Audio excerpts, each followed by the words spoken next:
Hi friends, welcome to ట్వినాట్స్ stenotype YouTube channel.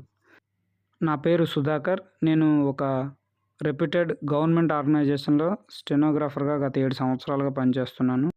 So మీ యొక్క aim కనుక స్టెనోగ్రాఫర్గా సెటిల్ అవ్వాలి అనుకుంటే కనుక మరిన్ని స్టెనోగ్రాఫర్ అప్డేట్స్ కోసం ఈ ఛానల్ని సబ్స్క్రైబ్ చేయండి. అలాగే వీడియోని లైక్ చేయండి. BIS, bureau of Indian standards, ఇది ఒక autonomous body. Personal assistant stenographer కోసం రీసెంట్గా ఈ BIS అనేది నోటిఫికేషన్ రిలీజ్ చేయడం జరిగింది.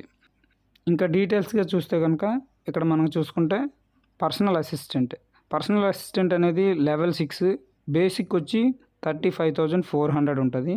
టోటల్ వేకెన్సీస్ వచ్చి 27. అందులో URకి 12, EWSకి 2, SCకి 4, STకి 2, OBCకి 7. అలాగే స్టెనో చూసుకుంటే కనుక ఇది లెవెల్ 4కి వస్తుంది. దీని యొక్క బేసిక్ వచ్చి 25,500. Total vacancies 19.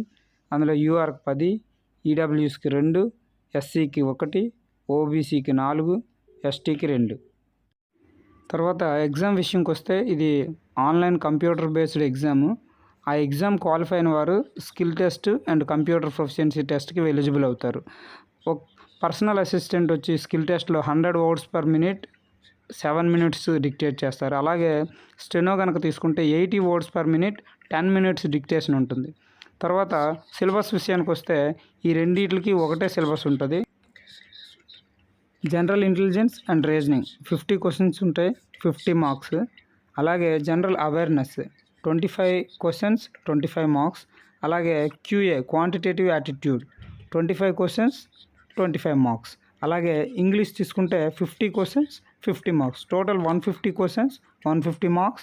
టైం వచ్చి 120 minutes ఇవ్వబడుతుంది. నెక్స్ట్ ఎగ్జామ్ సెంటర్స్ విషయంకి వస్తే ఆంధ్రప్రదేశ్లో విశాఖపట్నం, విజయవాడ, గుంటూరు ఉంటుంది. అలాగే తెలంగాణలో హైదరాబాద్, ఖమ్మము. ఇక తమిళనాడు చూసుకుంటే చెన్నై, మదురై, కోయంబత్తూరులో ఉంటుంది. ఫీజు విషయంకి వస్తే SC, ST, women candidates no fee. UR and OBC candidate 500 fee. Online application submit చేయడానికి last date 30th September 2024. Thank you for watching. Please do subscribe.